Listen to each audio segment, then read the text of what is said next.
Hi, everyone. We're going to go ahead and get started. Welcome, everyone. We have 79 people registered, so we think everyone will be signing on shortly. So thank you to everyone for signing on tonight. Just to let you know, we are recording this session, so put on your best smile when you get on the screen. Good evening, everyone. I'm Melanie Cook McCant, and I am the CEO of Veritas Management Group. VMG is an Atlanta-based consulting company providing public health and other services to the Centers for Disease Control and Prevention and other public and private corporations throughout the United States. We have 53 employees, many of whom are on this call tonight or will be joining us later. I see now we have Desi LaPoule, our Zoom master, Chris Lassiter, one of our HR managers, Pamela Cook, a Blue Elephant, who is a senior project manager, our corporate chaplain, and one of our policy writers. We also have joining us tonight Linda Williams, Cynthia Morris, graduate of Spelman, and Dr. David Sleet and Nicole Caguisa. One of our core services at VMG is health communications. So we were very excited to sponsor this program tonight as a community conversation, as a public service to address all of the issues and concerns related to vaccine hesitancy in our communities. You may be asking yourself, what is a blue elephant and why are we here tonight? Blue elephants are all members of Delta Sigma Theta who graduated from Spelman College, whether you pledged Delta at Spelman or after you graduated. Spelman's colors are blue, and elephants are a very special symbol to members of Delta Sigma Theta, so hence blue elephants. I pledged Delta at Spelman in 1985, and I graduated from Spelman in 1987. Tonight's event actually grew out of a conversation I started on one of our Facebook groups, asking doctors and other professionals to come together to answer some of the many questions that a lot of us had about, should we take the vaccine? Is it safe? What will I be fired if I don't take the vaccine? There are just a number of questions that we were having in private conversations, and we just thought it was a good idea to bring together our community, our friends, our family, and have this conversation. So we were very lucky to have a very stellar primary guest speaker tonight and a group of experts to address all of your questions. But now I would like to turn over the floor to Dr. Nicole Evans-Ross, Blue Elephant.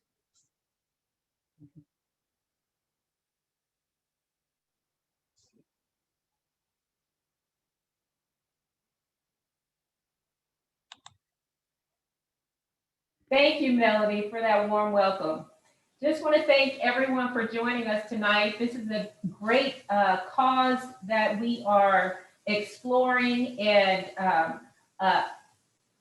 things that we need to sort out as a community. And I'm so glad that we're starting this with the Blue Elephant community. Why are we here tonight? Because we all have one goal in mind, and that is to bring this pandemic to a halt. In order for us to do that, we all must be vaccinated nationally and globally. And therefore, we have some experts that will serve as panelists tonight, and we will have a great speaker. And I am going to introduce the panelists. And first, we have Melanie Grant Jones. Melanie, will you introduce yourself and just say what you do? Take yourself off mute, Melanie.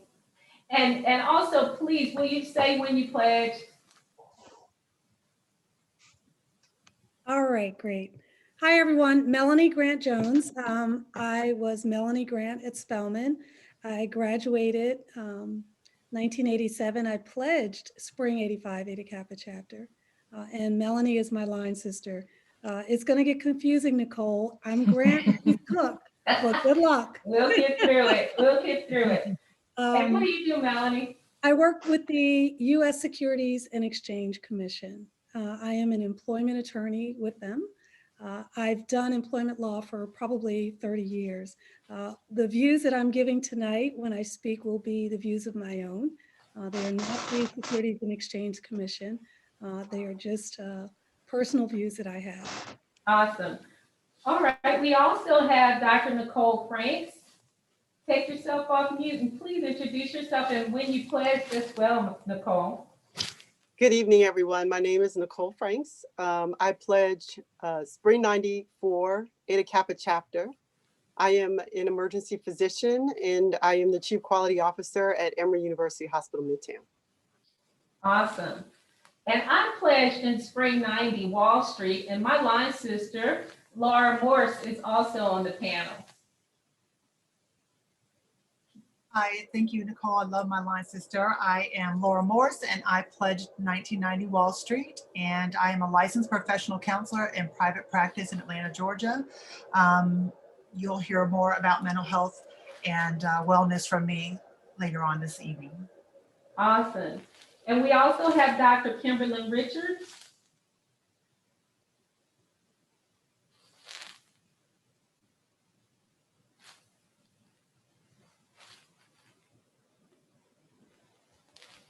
Hello, I'm Kim Richards. I'm Dr. Kimberlyn Richards. I am board certified in internal medicine and in addiction medicine. I am in private practice here in Atlanta.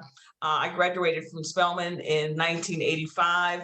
I pledged to fall 81 at Eta Chi at UNLV, but I have been adopted by Eta Kappa when I transferred in 1983 and recognize I am actually part of, I recognize myself and they have adopted me in part of NET 31 through their line. Awesome. Awesome.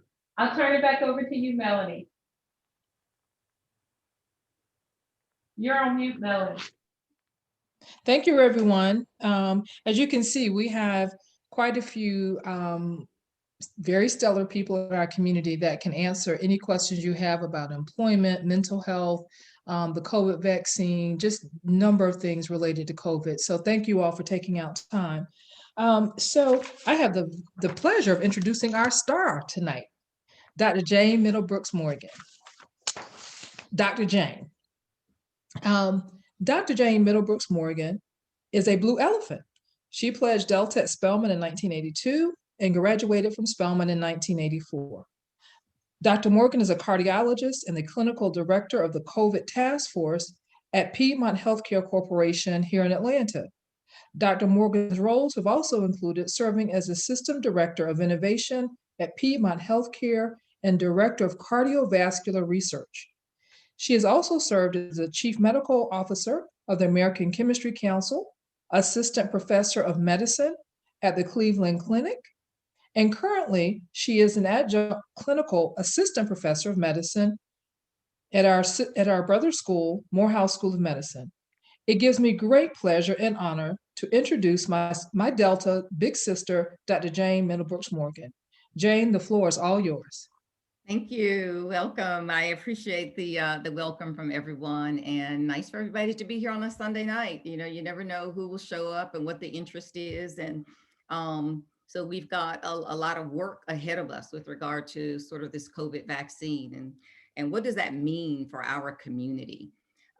Certainly this COVID vaccine represents an intersection of the United States government, healthcare system. And when we look at what our relationship is with research as well, this vaccine then represents that trifecta of a healthcare system in which we really don't have a trusting relationship We have the United States government, where we also have an uneasy relationship. And then really the world of research, where traditionally we really have no relationship whatsoever because of our past historical atrocities. And so this vaccine encompasses all three of those, plus a new complicated medical platform of messenger RNA that with which people are not familiar. Even really people in the medical community have to really think about what's the difference between RNA and DNA. We've got to think about that. And so then it should be no surprise that we have a low uptake, and there's vaccine hesitancy, which is what they call it. But really what it is vaccine neverency.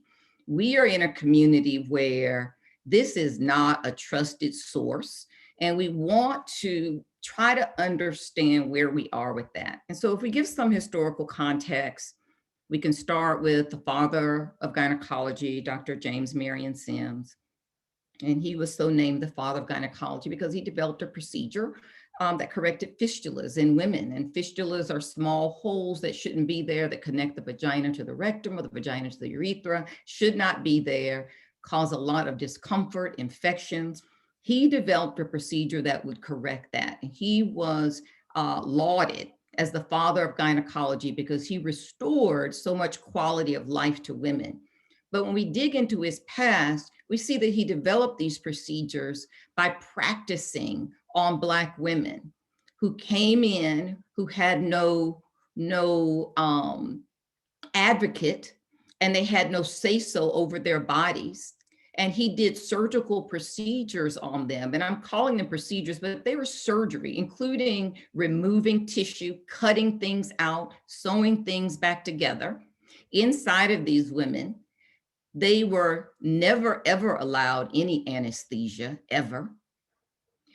Screaming, writhing on these tables. They were shown no mercy. One woman in particular underwent 30 or 40 procedures. I'm saying procedures, but we're talking about surgeries.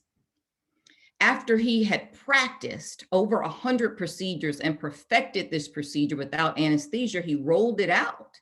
And it benefited white women who, of course, underwent this perfected procedure under anesthesia. We finally were successful in having the bronze statue that was erected of him in New York removed in 2018. So when we roll out something of the COVID vaccine, there is no surprise that we are in the predicament that we are in. Why is it we don't want to step up and take this vaccine? So let's take a look at the vaccine, if we will.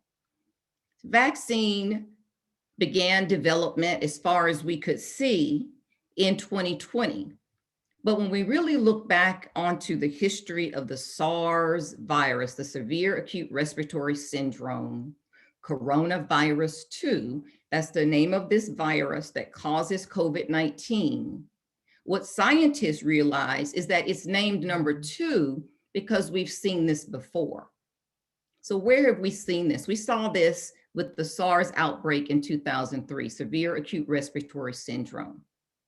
So in those 17 years, there was a complete development of all the preclinical work, all of the bench work, that spike protein that you hear about. That spike protein had been identified in all 30,000 base pairs analyzed. We also had a second outbreak of MERS, the same family, Middle Eastern respiratory virus, that we were lucky that we didn't see it here. It was mostly contained in Saudi Arabia back in the days when we actually had an intact pandemic response team.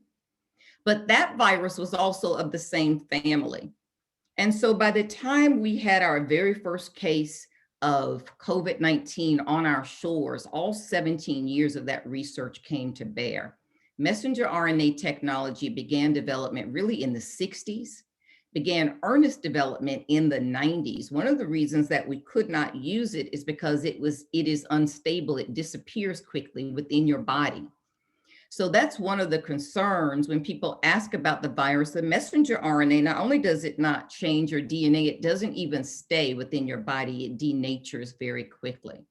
And so I often get that question as we are moving along. One of the things that I really try to always envelop into my talks is the role of clinical trials within the Black community and what clinical trials really mean for us. Every major medical device or drug that has come through FDA approval in this country has come through clinical trials. People who participate in those clinical trials are white males. So that data that we have that the FDA approves is the data that we have on white males. And so if you're someone like me, a cardiologist, certainly multiple examples in cardiology of drugs that were developed and approved. And once we start to prescribe them in our office, that's when we first began to hear of side effects and difficulties that our patients are having while they're on cruises, while they're at Disney World. And so we have to ask ourselves when we talk about being guinea pigs, on which end of the spectrum are we really guinea pigs? Are we guinea pigs at the beginning? And so we refuse to even participate in these trials? Or are we guinea pigs at the end where we haven't participated at all? And it's unclear whether any of the data is relevant to us. And when we are out in the real world, we're outside of a controlled research environment. That's the first time we're ever introduced to the compound. And that's the thinking that we need to begin to address and adjust. I would argue if you're not being offered a clinical trial and you have a chronic medical condition, heart disease, hypertension, diabetes, multiple myeloma, cancer, and you're not being offered a clinical trial, then you're being treated optimally by your medical physician, meaning you're being treated to the absolute maximum of evidence-based medicine that is approved by the FDA, but you are not being treated maximally. Maximally is that therapy that's behind the curtain. Maximally is that therapy that white men access, the medicines of tomorrow. I'll give you an example. When Donald Trump became infected with COVID-19, 74 years old, overweight, sitting in the White House desaturating, oxygen levels dropping. He was in trouble. And it was clear to all physicians that he was in trouble as he was airlifted to Walter Reed, regardless of what his physicians came out to say as they presented that wall. Those with medical degrees understood those risk factors and that his oxygen levels were dropping. What happened when he arrived? He immediately received Regeneron's monoclonal antibody therapy. Most people said, what? We've never heard of it. You know why? Because it's not available outside of clinical trials. The only other people to ever receive Regeneron's monoclonal antibody therapy were any of the other patients who were enrolled in trials and nobody else. Donald Trump received it because they decided that his role was important enough that he qualified for emergency use authorization. That is platinum level healthcare. That single therapy is credited with saving his life, certainly with interrupting the downward trajectory. He got access to something that the rest of us do not have access to. That was a great example. Additionally, when we look at clinical trials, this is how we have an opportunity to close the gap in health equity. If you're enrolled in a clinical trial and you've got patients who are uninsured or underinsured, this is how they get covered. The drug companies cover them. The device companies cover them. Not only that, they have direct access to a nurse coordinator, a research coordinator, 24 hours. There's a physician that oversees them. There's a regional physician that oversees that doctor. There's a national physician that oversees the regional physician. You have an entire team of people that are invested in your outcome. And anything that happens to you, you can contact them 24 hours a day. Do any of us have healthcare access like that? That right now we can pick up the phone right now and tell somebody that our stomach hurts or that we have a nosebleed and they're going to act on it.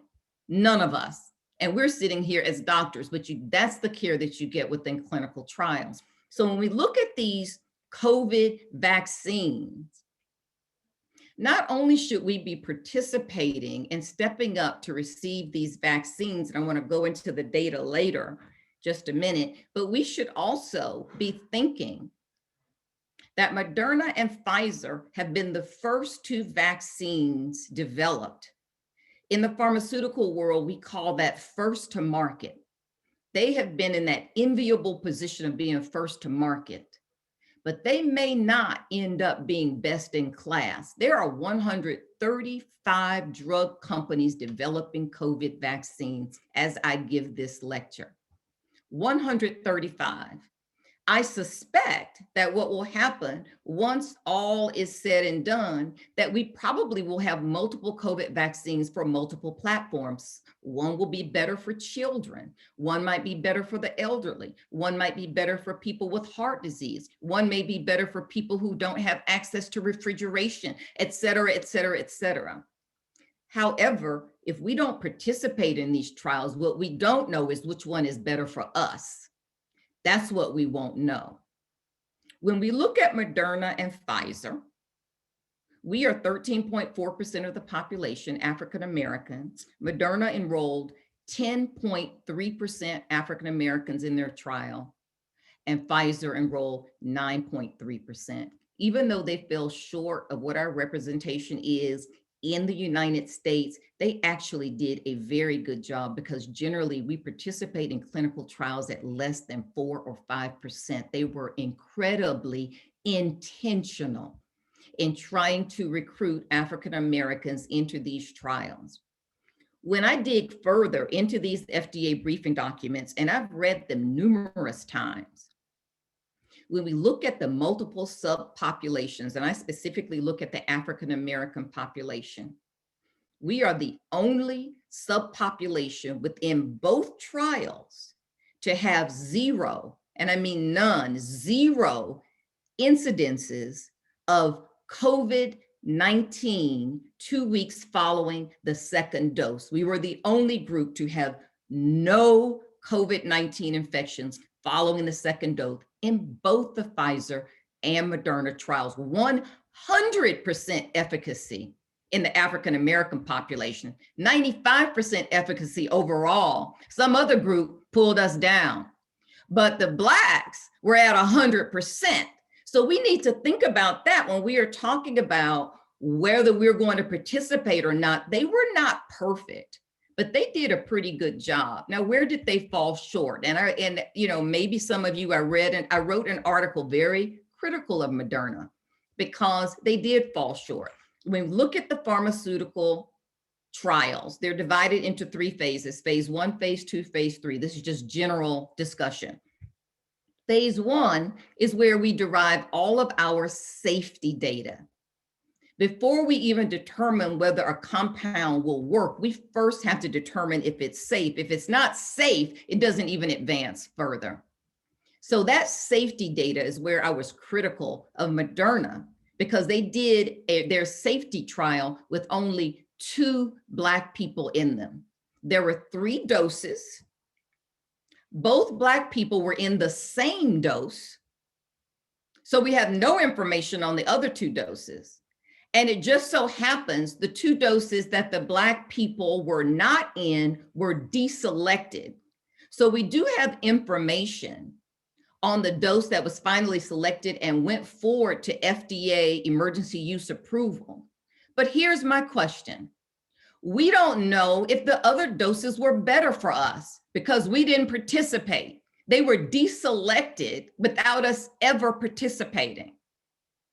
So that's why I wrote the article critical of Moderna, and Pfizer was even worse. They had 0 Black people. They selected their dose on safety data with no Black people in their phase 1 trials.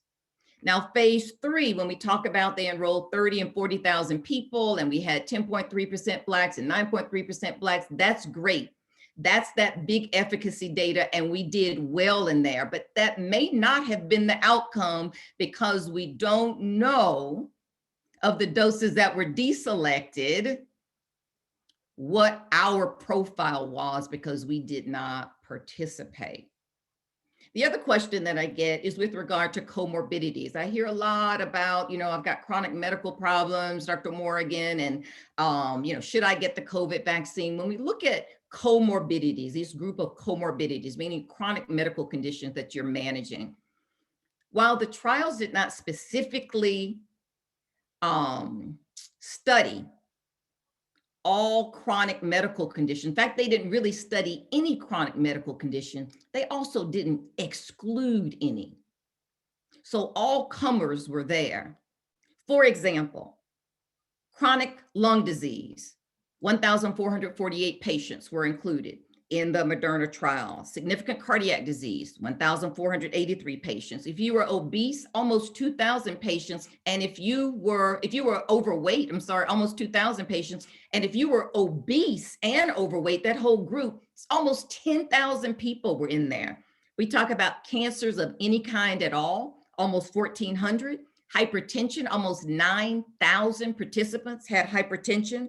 HIV, 176 patients. Diabetes, almost 3,000. They did not specifically study these diseases in these trials, but they did not exclude them either.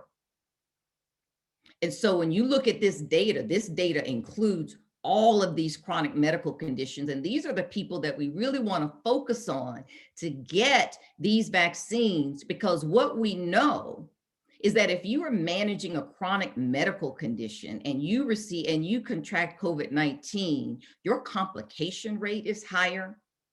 Your hospital course is more treacherous. In cardiac disease, if you have underlying heart disease and contract COVID-19, you are 6 times more likely to be admitted to the hospital. And once you're admitted to the hospital, you are 12 times more likely to die. Who has heart disease? We have heart disease. Why wouldn't we step up and get this COVID vaccination? So these are the kinds of things that we need to begin to think about when we think about, how are we going to even approach clinical trials in the future, what that means for our families, what that means for our patients, what that means for people who are uninsured and underinsured. Can we get them access to clinical trials? Doctors, Black physicians need to develop relationships with these big medical centers. Moderna, Pfizer, other big companies need to begin to recruit and train Black physicians as principal investigators, because 80% of African Americans in this country are seen by Black physicians. And that is not by happenstance. So Black physicians have a lot of power. The number one reason for people of all races to enroll in a trial is that they are approached by a trusted physician. So if we don't get our physicians involved in research and trained as principal investigators, it's very hard to continue with that trusted relationship to bring people into clinical trials. And so all of that comes full circle with regard to where we are with the COVID vaccine, why there are so many questions. I've answered the question about the time of development. I've answered the question about what was our representation. I've answered the question about comorbidities in the trial. And so, as we go on, there will be increasingly more and more questions, but we need to begin to understand what is our responsibility and not forget Tuskegee. We should never forget the Tuskegee experiment. I don't even know if we should forgive it. So I will say for certainly, we should never forget. We should never forget James Marion Sims, but we have to understand the context in which we live today and how we're going to begin to address health equity issues for our families. And as physicians, how we're going to begin to address that for our patients as well. So I will stop there. If there are specific questions on COVID-19, I will leave time to answer specific questions.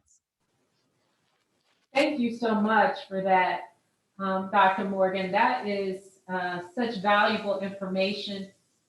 We can tell that you're passionate about it and that you are living in the environment where you know what you're talking about, you know the facts, you understand the trials, And we just appreciate having you in position to be able to come back and report the truth to us. And we had a question that said, where else have we seen mRNA technology used in medicine? So in vaccines, we have not seen it before. So this is the first time we have seen it in vaccines. And something that I will say that we should take particular pride in and think about, and I'm actually writing an article now about it.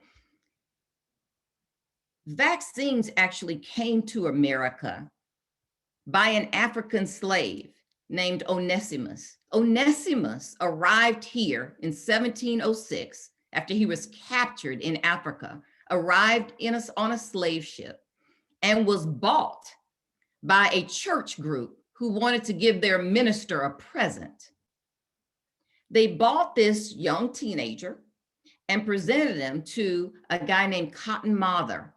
If that name is familiar to you, that's because the minister, the Reverend Cotton Mather, was the one who was the main inciter of the Salem witch hunts. So he now owned this slave that he named Onesimus.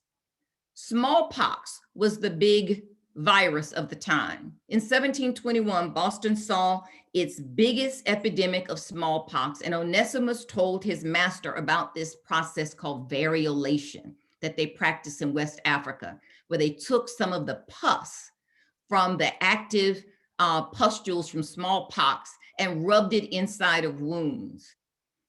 Boston completely rejected it. The medical community completely rejected it because they could not understand that a cure or that a prevention could come from an African slave. But eventually he proved to be correct. The smallpox vaccine a few years later was developed from cowpox, and Massachusetts went on to be the very first state to identify the smallpox vaccine as a requirement. And as you may or may not know, smallpox went on to become the only disease in the world to ever be eradicated. Black people started that. Then we look at Mr. Frank McKinley Jones, who filed a patent in 1940, another Black man who filed a patent to develop transportable refrigeration. That refrigeration helped us transfer plasma, food, supplies, all during World War II. But what else does it transport for us? It transports vaccines with cold chain requirements. The entire industry of refrigerating transportation grew out of his invention and his patent. He formed a company called Thermo King, and they developed refrigerated containers that go onto planes, that go onto trains, that go onto ships. That's how we actually get our vaccines. And now we have Dr. Corbett, born in Hurdle Mills, North Carolina in 1986, who's the co-lead developer of our messenger RNA platform for Moderna. Black people are bringing you these vaccines, not only scientifically, but literally bringing you the vaccines in refrigerated context. So we need to also understand and appreciate that. Awesome, Jayne. That is such helpful information. I think, it takes us to the quote that those who do not know their history are doomed to repeat it. So I think a lot of African Americans are feeling like they are separate from this vaccine creation, that we are used to being guinea pigs, so they just don't trust that we're a part of the process. I can I do understand it quite frankly. I mean, it makes sense that we are hesitant to take the vaccine. I think so. Information that you're providing is very helpful in us understanding that we have a history in solving problems in medicine that's just been glossed over. But we have a question that says, are medical trials ongoing? And if so, how can we get involved in one? Right. So great question. And there are a couple of companies that are working to develop this platform.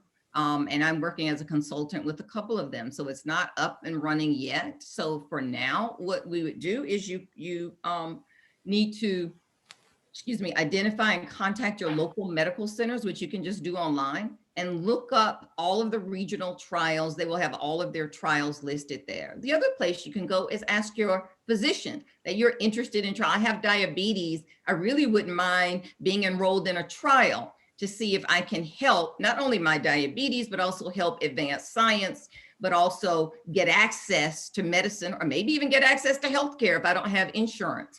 Your physician may, hopefully should be able to help you navigate that, even if what they are doing is also going onto the medical community websites and looking up trials such that they can refer their patients. Awesome. Jayne, can you also talk about the safety part of the vaccine? You know, a lot of folks are just very concerned that we're injecting something into our bodies and are not sure of the safety part. And I've heard people to say, ask me questions like, what if I'd like to just take my chances on getting COVID?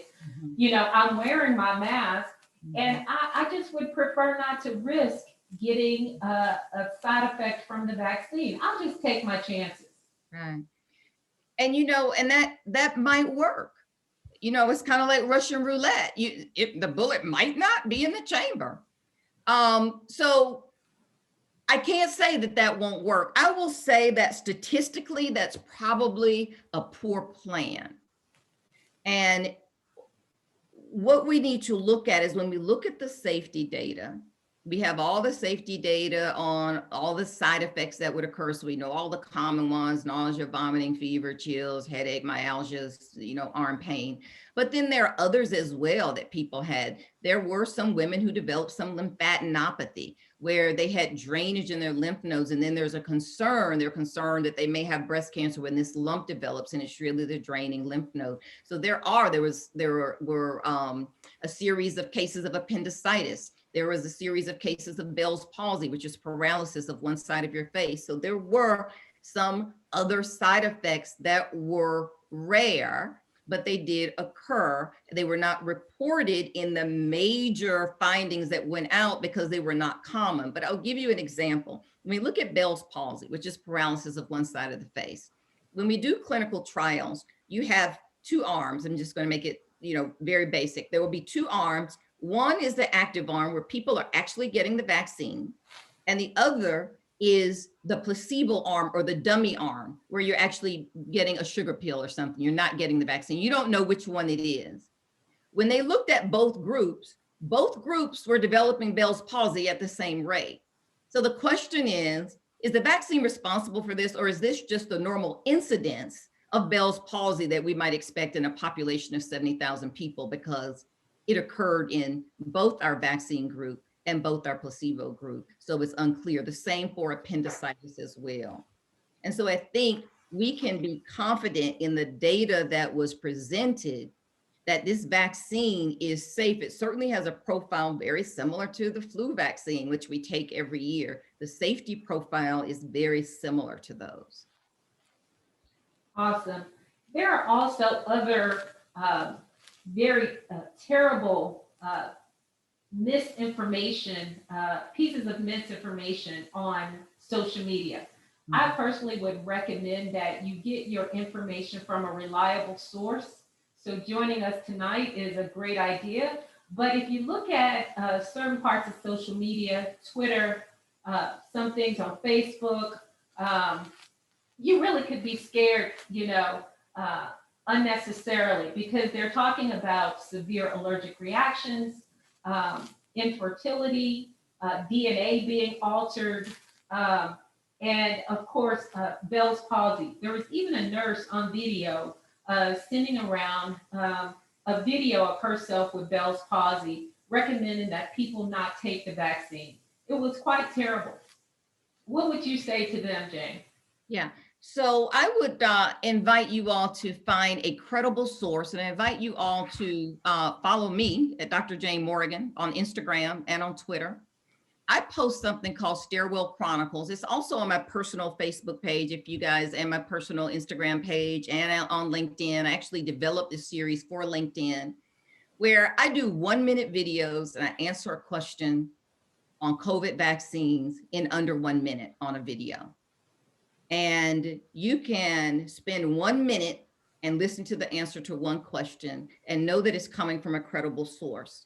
The only caveat that I will add to that is that this landscape moves so quickly that sometimes information can be outdated. If I did the video 2 months ago and you're listening to it today, the information may be different. So it's not that I'm trying to mislead you. That was the best information in January. Now it's April. Here's information for April. And I'll give you an example of that. I think we were discussing, there's discussion regarding whether or not we should get 1 shot or 2 shots, whether there needs to be a 3rd shot. So, if I did a recording earlier talking about we need to follow the clinical trials. Clinical trials were done with a 2-shot regimen. That's the data that we have. We don't have data on a regimen that didn't include the 2nd shot. Now what they're discussing with multiple variants coming in is whether a 3rd shot will also be required to cover additional variants, because it's taken us so long to sort of develop public health measures and to get the vaccine going that now we have all of these variants out there, that there may be a 3rd shot. So if you were to listen to my video from a couple of months ago, I'm talking about 2 shots. If I did one in a couple of weeks, I might be discussing what the 3rd shot is. So you have to think about as well, the context of when you're listening. But I welcome all of you to follow me. Another place, obviously, go to accredited sites like the CDC. Get your information from the CDC website that goes out to, the entire world. And not so much on, from your neighbor or from your friends or that sort of thing, unless of course your neighbors are physicians and you trust that they're giving sort of, stable, analytical information and advice. Absolutely. Well, Jayne, I think pretty much you've answered this question to me, but it is in the chat. And I just want to say, if you can choose, how should we decide which vaccine to take? Mm-hmm. So I've done a video on this, but I'll recap. If we look at the Moderna and Pfizer vaccines, they are very similar. They're both messenger RNA platforms. Moderna is given 2 doses 4 weeks apart. Pfizer is given 2 doses 3 weeks apart. Moderna reaches its 95% efficacy 2 weeks after that 2nd dose. So that's a total of 6 weeks if you're counting. Pfizer reaches its 95% efficacy 1 week after that 2nd dose, so 4 weeks. So if you were to do the Pfizer regimen, you have 95% coverage after 4 weeks. The Moderna regimen will take you another 2 weeks for coverage. If we look at the ingredients are also fairly similar. Along with the messenger RNA, we have lipids like polysorbitol, we have electrolytes or salts, sodium chloride, sodium phosphate, potassium chloride, potassium phosphate, and we have sugar, sucrose. So basically the emulsion is fats, sugar, and salt. That's in both of them. Moderna also has one additional ingredient called tromethamine, which they use to balance the acidity. Those are, in general, the biggest differences between the 2 vaccines, and those differences are negligible. They're just not enough. That's splitting hairs for it to have a preference of one vaccine over the other. They basically are the same. They are equitable. Their safety profiles were the same. Their efficacy profile, when I say the same, I mean fairly balanced. And so I would say if you have an opportunity to get one or the other, there is no reason to hold out for one or hold out for the other. Awesome. I think that understanding, exactly how it works, the mRNA technology works, is something that I always thought of. Understanding that would help folks to know that this vaccine is not permanently placed in your body, that the mRNA is denatured, destroyed. I think it's very important to know that when after the mRNA creates this, reproduces this spike protein, which is its goal, that the spike protein is not permanently in your body either. You know, a lot of folks are just concerned about being permanently altered. Mhm. And I think that you've helped us a lot, Jayne, to understand that these are, the vaccine is a temporary piece of mRNA that's placed in your body that is destroyed, but it has done a job by helping us create immunity. Yeah, you did a great And job. I'm sorry? I said you did a great job. That was great. Awesome, awesome. So, you know, I think that I will actually open it up to a few of the panelists as well. And I'm going to start with Dr. Richards and just, you know, we had a conversation about just, again, vaccine hesitancy and, you know, what it looks like from the outpatient medical standpoint and what she's seeing in her office about folks who want to sit on the sideline and not get the vaccine. Thanks.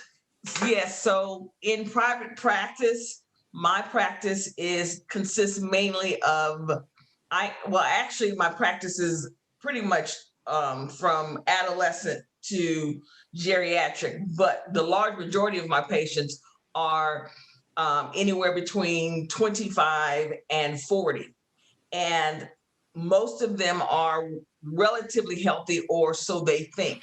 So with that population, you do have a lot of people who either think that when it first started and there was the internet rumor that it didn't affect young people, so that one really kind of put us in a position where we're telling everybody to wear masks, and they're saying, yeah, but they say that we're not going to get it, so we're not going to wear masks. We're fine. We're healthy. We're good.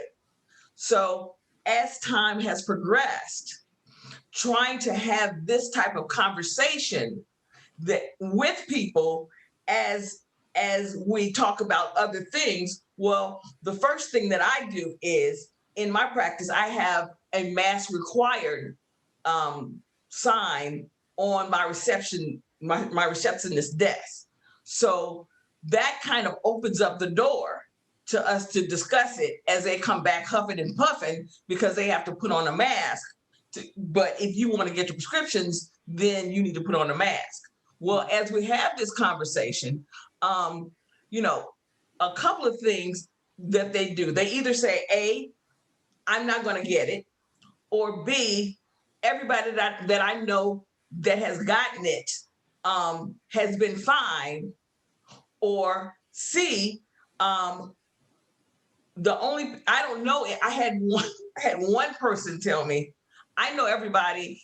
I've looked at the numbers and I know everybody in my county, and the numbers are inflated. So therefore, I don't believe that it's as bad as they say it is.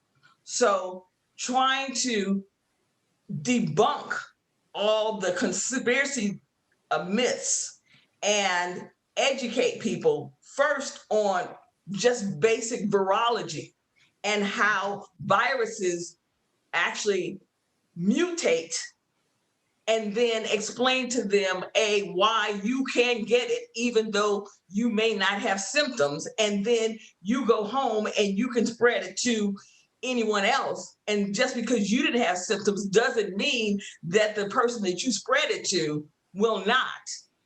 So having that conversation, and then also debunking the whole, well, you know, everybody heard about the nurse that had Bell's. Well, I don't want to get Bell's palsy. Well, as I tell them, when you look at think about this. As of today, 64 million doses of vaccine have been given. Okay, everybody heard about that one nurse that got the Bell's palsy. If you do the math, 1 out of 64 million, you got a better chance of winning lottery than you do of getting Bell's palsy. So if you think of it this way, nobody who gets the vaccine and goes about their business has time to either make a video or do anything else on the internet. You only hear about the bad outcomes because those are the ones that are disgruntled and upset, and those are the ones that are on the internet. But you have to remember that there are millions of people that are not on the internet that are doing fine, that have gone on lives that nobody knows about. So these are the conversations that I'm having in my practice with my patients. Yeah, that's great to hear, Kim. And one other thing that maybe you can add when we talk about this is that, you know, your patients who are resistant, when we look at long haul syndrome, and long haul syndrome are those patients who have had COVID, and months later, up to 9 months still we are now, they still are having some symptoms. They still did not have a return to quality of life. These patients we initially thought were mostly our hospitalized patients. But what we see now is that it's 30% of all COVID positive patients, whether you were in the hospital or not, including if you were asymptomatic or mildly symptomatic and just at home quarantining. You can have long-term sequelae cutting across all races, all genders, all socioeconomic classes.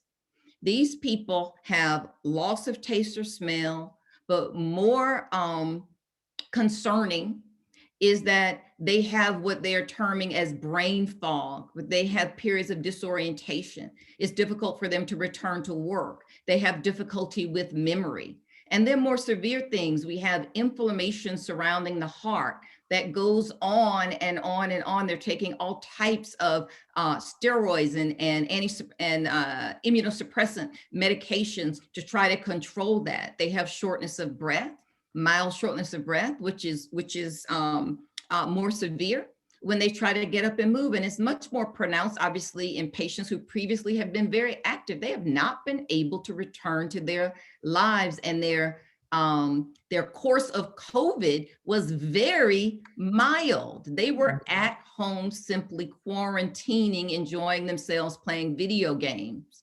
And 9 months later, they're actually sicker than they were during their quarantine period. That's this long haul syndrome that is still poorly understood. I will absolutely start to use that in my talks with them in terms of why to get the vaccine, and also why to get it quickly and not wait. Right. Both such great points. We have Nicole, Dr. Franks, who is primarily an emergency room physician and also the chief quality ex-officer at Emory. And, you know, Nicole, I have often heard the statement that African-American doctors are being paid extra to push this vaccine. We're getting some bonus to promote this vaccine. I've been offended by that statement, but you know, we have to talk about it. We have to talk about everything. Are you getting paid extra to promote this vaccine, Dr. Frank? Absolutely not. As the bigger issue is, that is so interesting. It's actually the first time I've ever heard that. And I mean, if I had to total up the hours that I was putting in, it's really on the strength of my commitment to community service, not just as a physician, but as a Delta, as a Spelman graduate. But you know, why are we here talking? Why are Black physicians talking? Because the messenger matters. I will personally tell you that I was vaccine hesitant in the fall of 2020. I was completely distrustful of the speed of the vaccine coming to forward and how they were speaking about it. And it wasn't until I was in a forum much like this, a webinar, where Dr. Kizzy Corbett talked and explained the mRNA technology, explained Operation Warp Speed that I understood. But it took the Black woman scientist, for me as a Black physician, to come on board. It didn't take long. It just took a period of me understanding the information. And so when I talk to people about the vaccine, I really have to gauge, is this an issue of logic for them or emotion in terms of their decision? If it's logic, it is as simple as really making sure they understand what's going on. Much like what Dr. Morgan broke down, from every aspect of how it's made, how it's delivered, what are the side effects. Most people just want the information and for you to meet them where they are and for it to come from a trusted source. But when it's an emotional decision, that's when it's most challenging, okay? Because you have to really dig into, well, what is behind the mistrust? What is behind their information source? What is behind the context of what they believe? And that's a longer and a more difficult conversation. So for those of you who are on this call, the way that we get through to the emotional folks is the additional influences in their family, in their communities, who say, no, it is okay.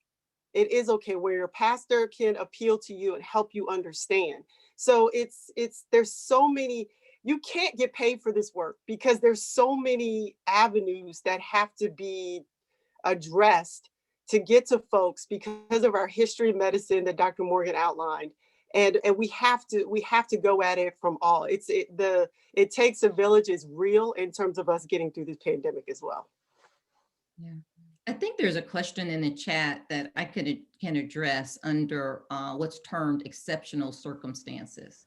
So the CDC has identified what are known as exceptional circumstances under which you can receive these vaccines outside of how they were studied in the clinical trials. And there are two of them. One is if you need to mix the doses, you can start with Moderna and end with Pfizer, or start with Pfizer and end with Moderna if your patient meets the criteria for exceptional circumstances, which is up to you to decide. So for instance, in Texas right now, they have a deep freeze.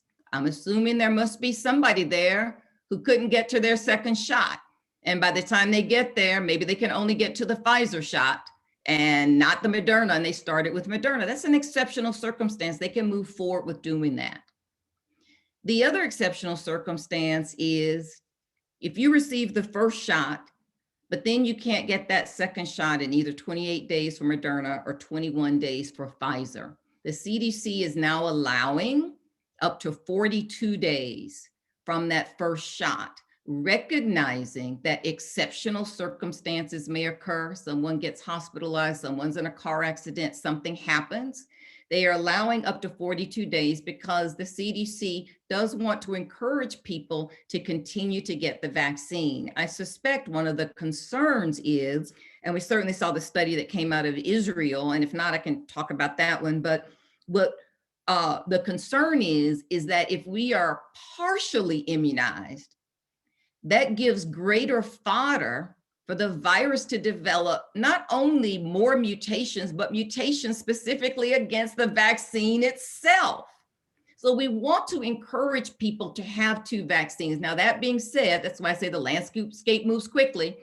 Israel published just this weekend that after one dose of the Pfizer vaccine, when they looked at their population, they reached 95% efficacy after one dose. And so they are pushing, can we just give one dose of this Pfizer vaccine? So stay tuned for that. But that's where the landscape is moving. So if a patient, I think the question is, if a patient can receive the first shot, but they have nowhere to get the second shot, should they go on and get the first shot? I would say yes, go ahead and get the first shot because pharmacies are opening, other health places are opening, and you probably will be able to find that second shot, and you have 42 days to do it. Awesome, that's great information. We also are having people who have had COVID-19 who are wondering, should they be vaccinated and when?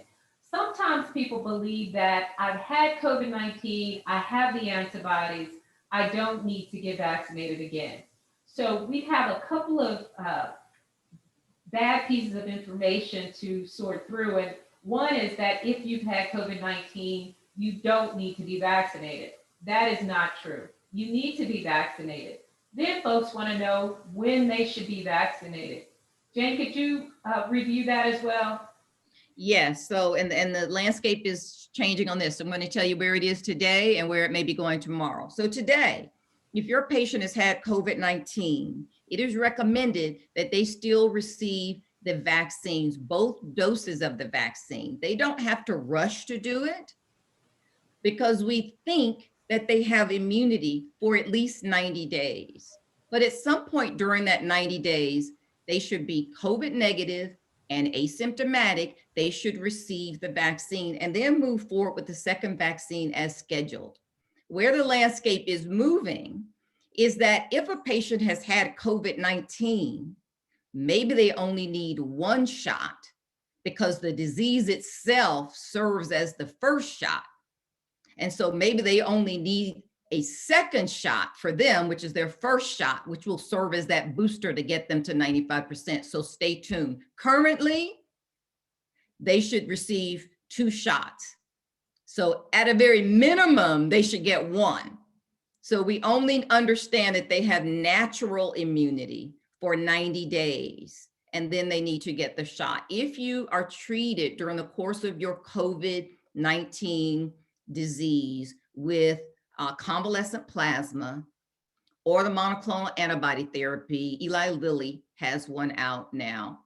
If you are treated with either of those infusions as part of your therapy for COVID-19, then you may not receive the vaccines for 90 days after the date of that infusion. You must wait 90 days if you received either of those infusions, not both, either or, then you have to wait 90 days before you receive the first dose of your vaccine.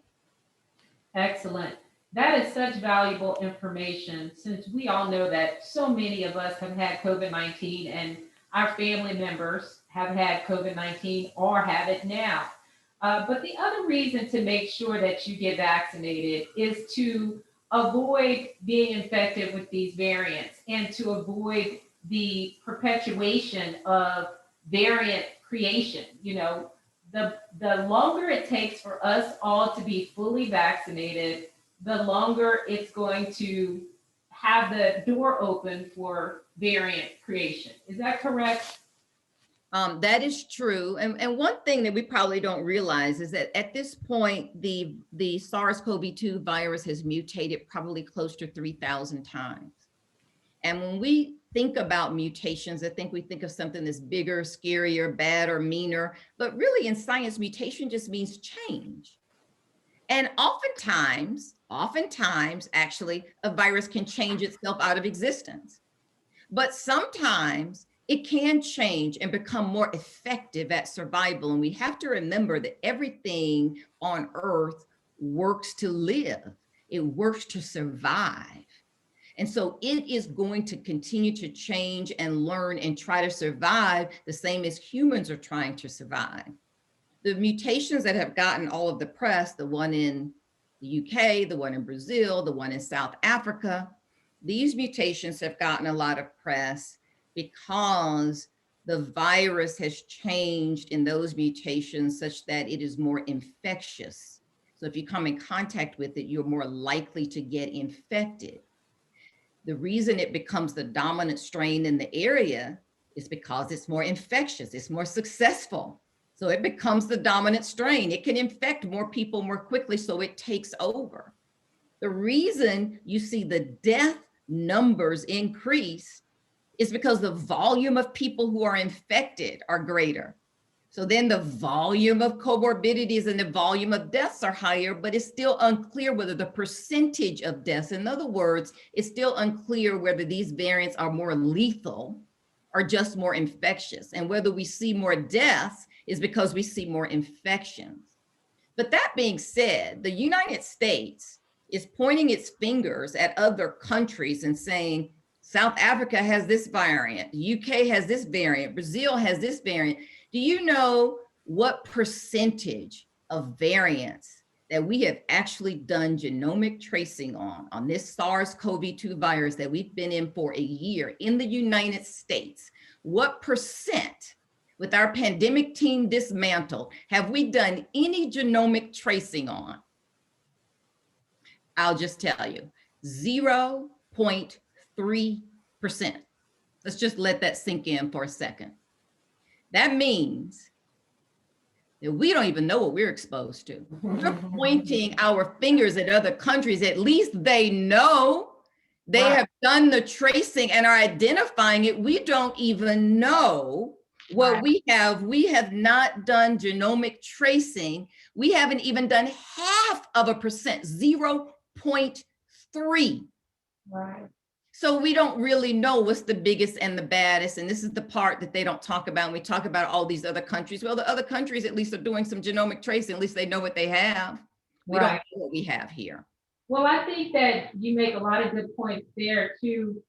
I think we're fortunate in that, sisters got out and we've got a new administration and we should pat ourselves on the back because we are pretty much helping to get better people in position to make this thing work better.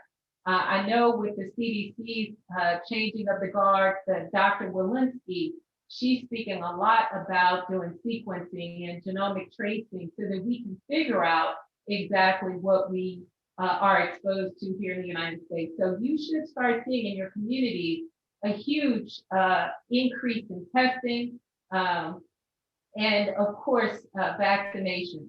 So hopefully things are improving. I just wanted to thank Dr. Franks for adding the information that she's added and to see if there's anything else on the hospital side, Nicole, that you're seeing with COVID-19 and the emergency room side that kind of sticks out that you would want to share.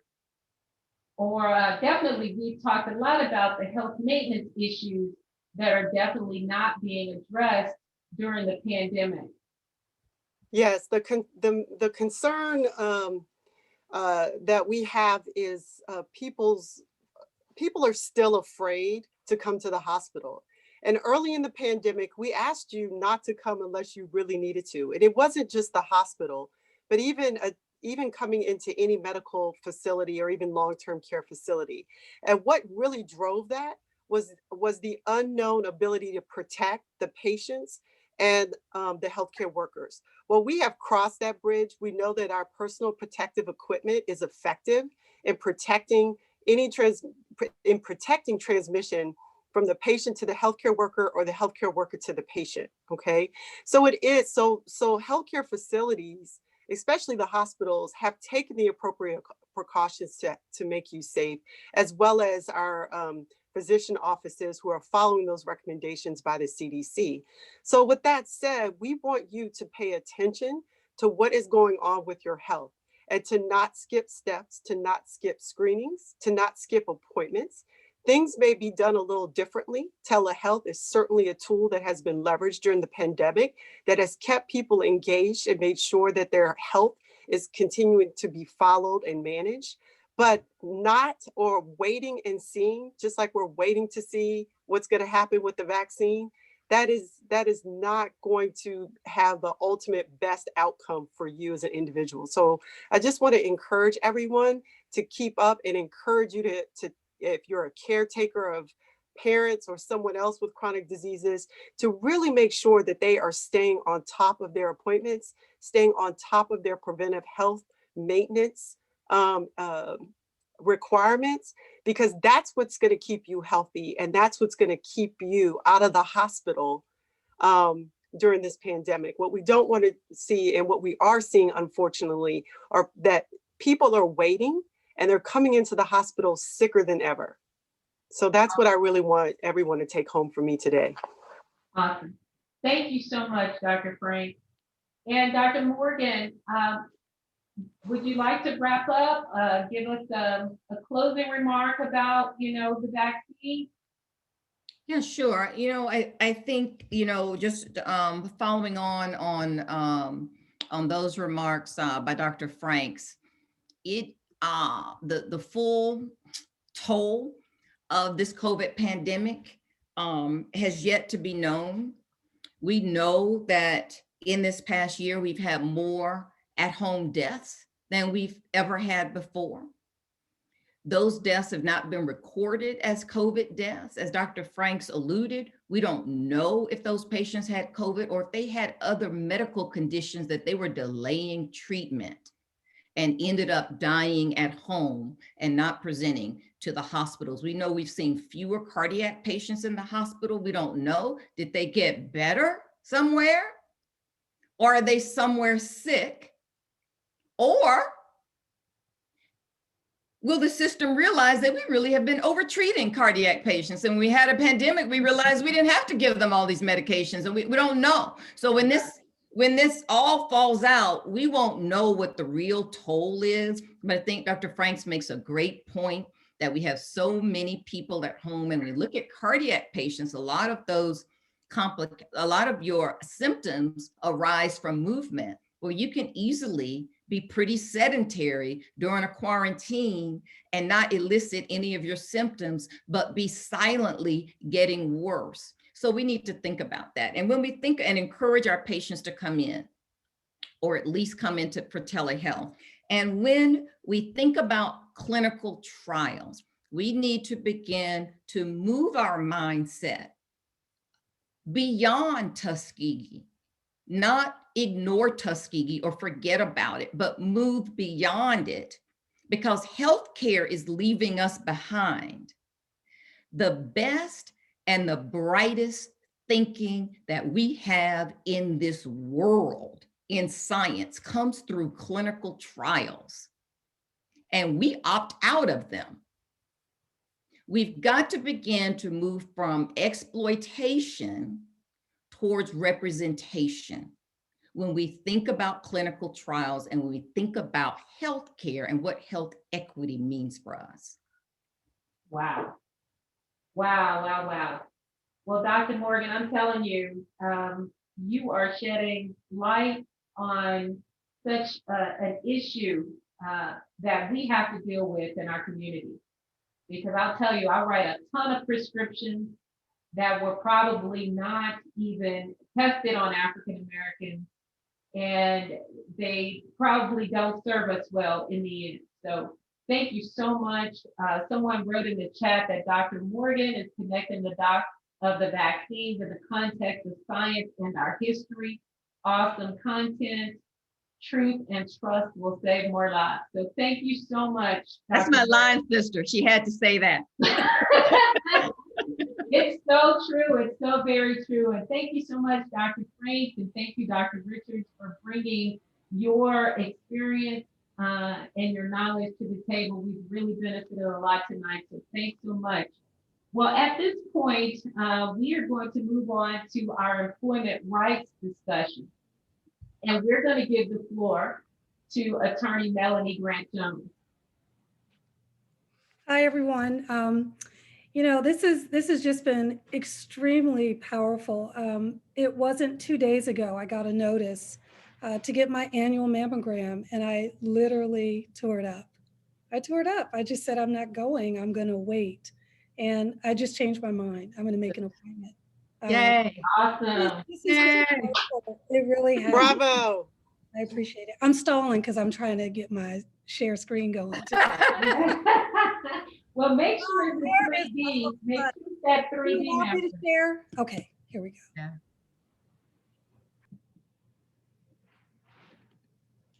I think I'm sharing. Am I? You are sharing. All right, awesome. Well, let's get started. One of the things about employment law, the law really doesn't change. The maxims have been the same pretty much as long as I've been practicing law, particularly when it comes to, when you have a medical issue, what are your rights? I think Dr. Jayne said the landscape is moving quickly, and that's kind of what's happening with employment law. There basically are going to be 4 drivers in terms of what your employee rights are when you return to work or as you continue in the workplace setting. Of course, we know Title VII EEO laws are what protect most of us in the workplace, particularly those of us who work for larger companies. A little different if you work for a mom and pop shop. You know, some of those laws aren't always applicable. But now we're seeing the CDC rules, their pronouncements coming into play. We're also seeing a lot with Biden-Harris policy pronouncements or things that they think they want to do, little inklings that you hear out there about the things they're thinking about. Of course, what will drive most of your rights with respect to the vaccination and with respect to when you return to work, how you return to work, under what circumstances, that's going to be medical reasonable accommodation and religious exemption. So I just want to go over these a little bit. I created slides because I don't know, I just feel like we might be able to talk about things and you might be able to see it more clearly. The Biden-Harris administration is thinking about giving more unlimited time off for qualifying illnesses. That will help people who've had COVID, who are recovering from COVID. They won't necessarily lose their jobs or their livelihood. There's also a consideration from the Biden administration about employers providing testing at their workplace when there's an outbreak that exceeds a normal amount. That's not something that's being required right now, but who should bear the burden of a workplace that has an outbreak? Should that be the government that bears that burden, or should that be that company? If they're not practicing safety standards, if they're not abiding by the best practices of the CDC, who should bear that burden? And the Biden administration is moving a little towards saying, maybe the workplaces have to do that. Family First Cares Act, it will expire, but maybe it will be reinstated and even expanded. That's the act that gives benefits to you. Maybe not you, right? Everyone's job affords them different things. If you work for an employer that has more than 500 employees, Family First didn't apply. If you worked for an employer that had less than 50, it didn't apply. The Biden administration is thinking about allowing all of those benefits to apply to everyone. That's leave. That's just help for you if you get in a bind with COVID. A voluntary back hazard pay to essential workers, all those people who were left high and dry when they could not work, did not have the protections they needed, did not feel safe. The Biden administration is thinking about that. And of course, they're thinking about national standards regarding return to work issues. That's not even something the Trump administration acknowledged, that there should be a national standard, but the Biden administration is thinking about that. So what's going to drive whether or not you can refuse the vaccination, whether or not you can refuse returning to work, whether or not you can tell your employer, I don't want to do something with respect to COVID that you think I should do. Maybe you don't want to continue to telework because your home environment is actually the problem for you and you would prefer to be at work. I mean, I have college kids in and out of here, and sometimes I wish I could go over to my job and work and feel a little more comfortable during the day. So how does the reasonable accommodation process work? I'm going to run through this really quickly. I'm assuming that not everybody on this call has ever applied for one, but this will be a driver in terms of whether or not you will be able to say yes or no to your employer and keep your job. What happens is you request a reasonable accommodation. You say, I need something. I don't want to take the vaccination. I need to come back to work. I need a separate office for myself. I need plexiglass to separate me from the customers. Some of these things employers are already doing, but you might have certain things that you want. A big issue is going to be anxiety, mental issues, that it's not something that physically prevents you from coming back into the workplace, but you have fears. Maybe you have high blood pressure. Maybe you are having some type of autoimmune disease. Maybe you've had a lung transplant. I don't know. You don't want to come back, and it's not anything present, it's just a potential fear. You ask for that reasonable accommodation.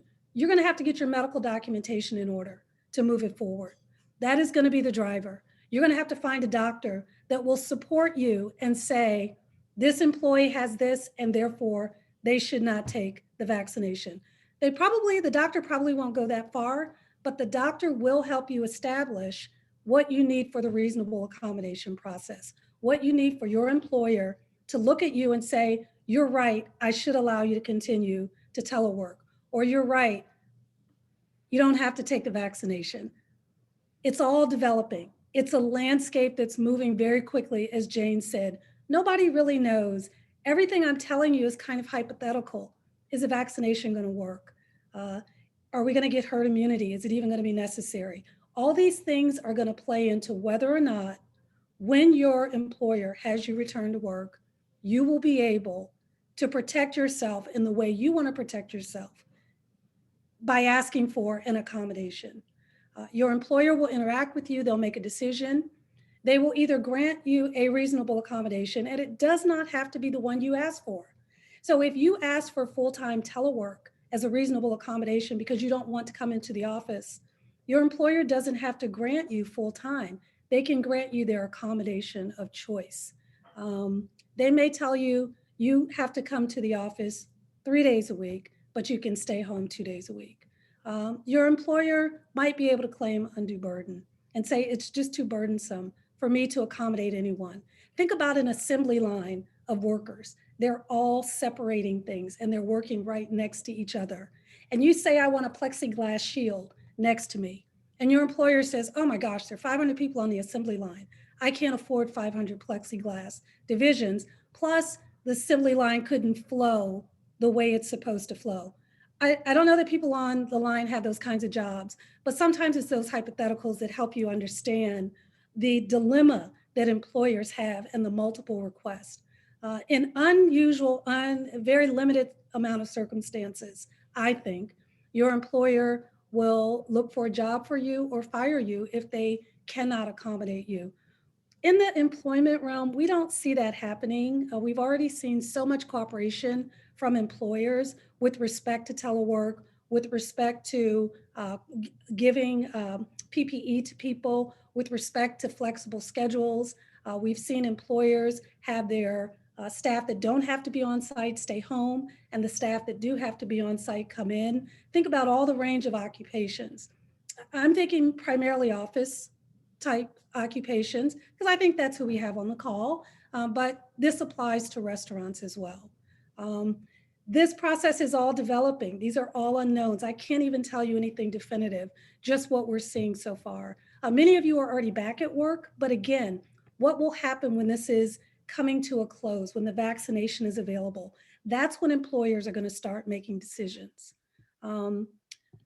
There's also going to be an exemption for religion, and I don't really know what that looks like for the vaccination. There are some religious groups that have a very sincere belief that they should not be vaccinated.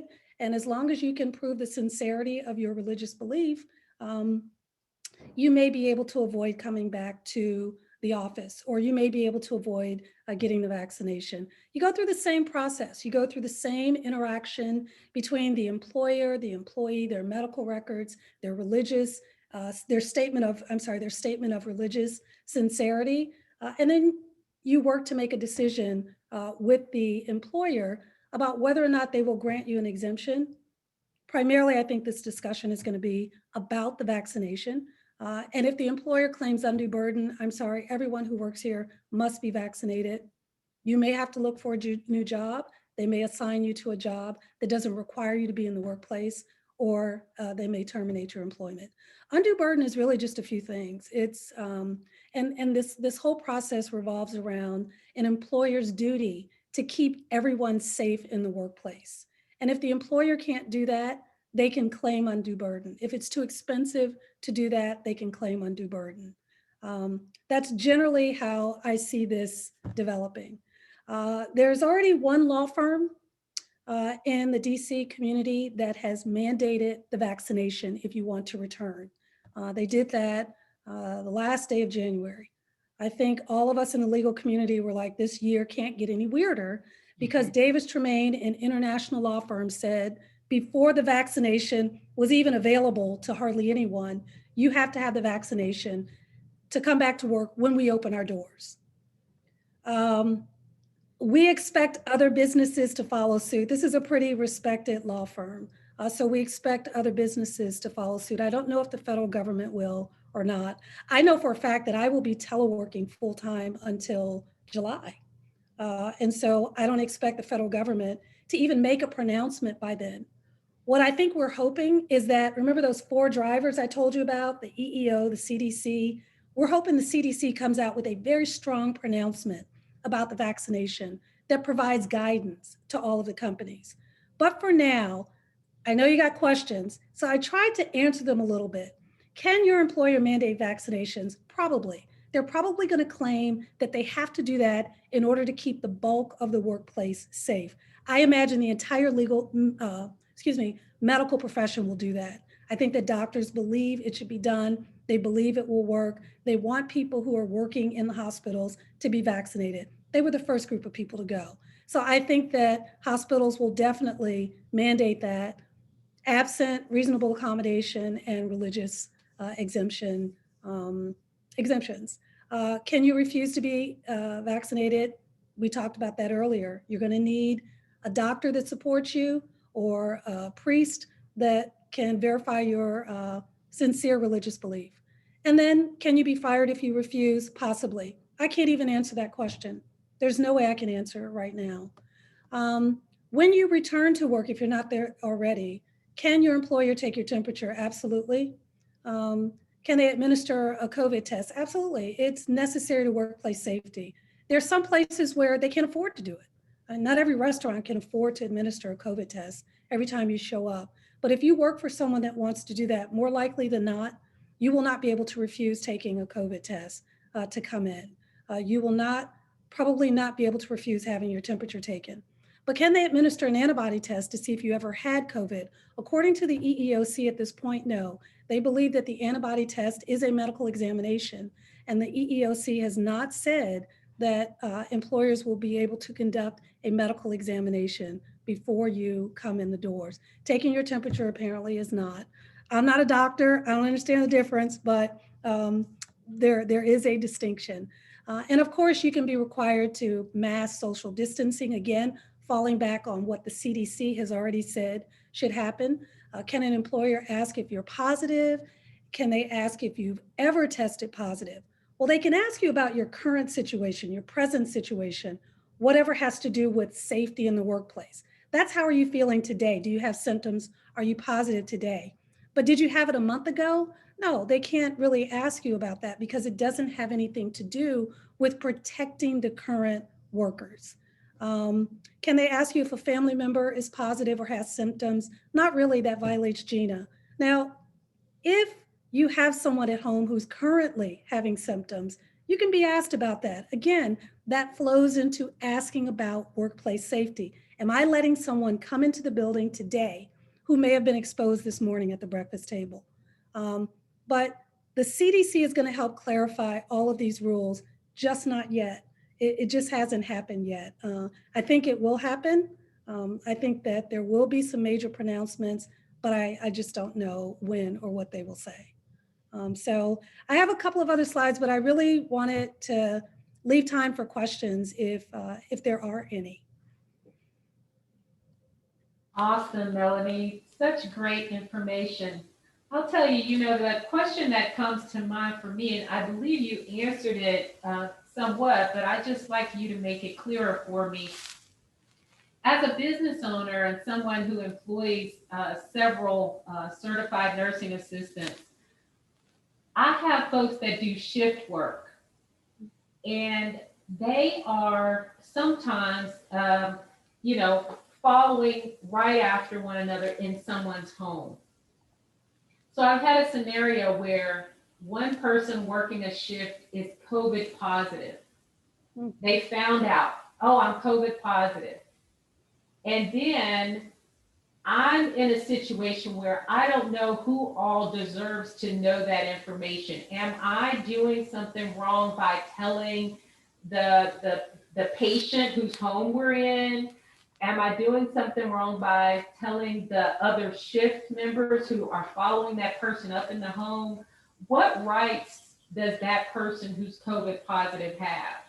So it's really funny. I was reading an article about this very recently. A contractor, someone, your contracting agency can tell your employer that you are positive. So if it's a situation where you have hired this nurse, they work for you, and you've placed them with a family, the employer, I could make a legal argument that that person has a right to know. But as a general rule, it's a need to know basis. And so if you work on the same floor with someone who tests positive, and I'm going to move away from your example because yours is very specific, and I'll get to the general rule, which is it's need to know. So on a general basis, if you work with someone who tests positive, your employer may not tell you who it is. They may not identify that person. They can tell you that it's someone who you may have come into contact with. We've even had a situation where an employee asked if it was someone who might use the same bathroom as me, and we refused that request because it said it was gender specific, and we are giving more information than we need to give. There's going to be a lot of protection over identity of the person who tests positive. I'm going to say no. I'm going to say that you can tell that family, for your safety, I am not going to have, I'm going to have different people come into the home. They're going to deduce it. They're going to figure out who it is. But no, you don't have a right to say they have COVID. Not now. Awesome. Thank you so much for that. That's very helpful. We have a question in the chat that says, can the COVID vaccine be mandated if it does not have FDA approval yet? I was going to definitely bring that topic up as well, because we have an EUA versus the VLA. So Correct. Dr. Jayne, that's why we were all perplexed in the legal community when David Wright said they're going to mandate it. You know, there's so many things that have happened differently with this emergency order, and no one has had to answer that question yet. No one has, there isn't enough vaccine yet for an employer to even mandate it. I don't know what is going to happen. Certainly if it becomes FDA approved, without a doubt. But will the Biden administration put forth some other type of executive order that says it can be mandated, even though it's an emergency use vaccination? We don't know yet. That's something that's being talked about. We're all laughing at this law firm because they've said, yes, we're going to mandate it. And that's the first thing that popped into all of our minds. It's not even approved. But I think they're forcing the issue. This is a lobbying law firm in DC too. So I think they're forcing the issue. I bet they represent pharmaceuticals. Excellent. Great information. We so appreciate you being with us this evening. Definitely, as things move forward and we're all required to go back to work, or being pressured in some way to go back to work, I think you'll get quite a few phone calls at your law firm. I do want to make one thing very clear, if I could, and I meant to say this, and I know we're short on time. If you are looking for a job, there are very specific rules about whether or not you can be asked if you have COVID, whether or not you can be asked if you've ever had it, or whether or not you can be tested. You have to get a first offer. You must have a conditional offer before that inquiry could start. It's the same as if you're pregnant. They can't talk with you about anything until they give you an offer. And then those issues can come up. So as we're looking for new jobs, as we're moving around, don't let them ask you. They can't. Report it if they do. That's something we're very worried about. So. Awesome. Thank you so much. Such valuable information. We so appreciate you participating tonight, and we're very fortunate to have you as a Blue Elephant. So I just wanted to read a few things in the chat for Dr. Morgan that were mentioned. And there was a mentioning of DREF, All of Us research program aims to encourage participation of African Americans in clinical trials and biomedical research. This is via an award from NIH. Did you have any comment on that, Dr. Morgan? I can't hear you, Jayne. So I said, I'm sorry, I don't, and I wasn't understanding you that well. So maybe I'll read the comment. Yes. Mhm. Where's the comment? It says, what time did the comment come in? Oh, it was quite a ways back. Okay. But So maybe it tell me what. said DREF, DREF, All of Us research program aims to encourage participation of African Americans in clinical trials and biomedical research. Mhm. This is via an award from NIH. Okay. So I think what they're responding to is somebody asked, where we would find out about clinical trials, and they're saying, don't forget about this program. So Okay. the great. Then there reminder. was one more statement. It's important to closely review informed consent for clinical trials. As participants, you still have the right to opt out of portions of a study you deem uncomfortable. Yeah, and so always remember that just because a trial is available, you may not qualify. There are specific criteria called inclusion criteria, and there's another set of criteria called exclusion criteria. So for inclusion criteria, you've got to meet everything that they want. And for exclusion criteria, you can't have any of the things that they don't want. So you may not qualify for the trial. The other point is, you may decide once you're in the trial that you don't want to be in the trial. You want to withdraw, and you can withdraw voluntarily at any time for any reason. So I'm assuming that that's what that comment is about, that, read your informed consent. Even if you sign that informed consent, which you'll sign the informed consent saying you understand, you can still withdraw at any time from any trial for any reason. You can literally just not show up again. We call you lost to follow up. That's what you be noted in the documentation, lost to follow up. So you absolutely have the right to do as you please within the trial. Yeah. Excellent.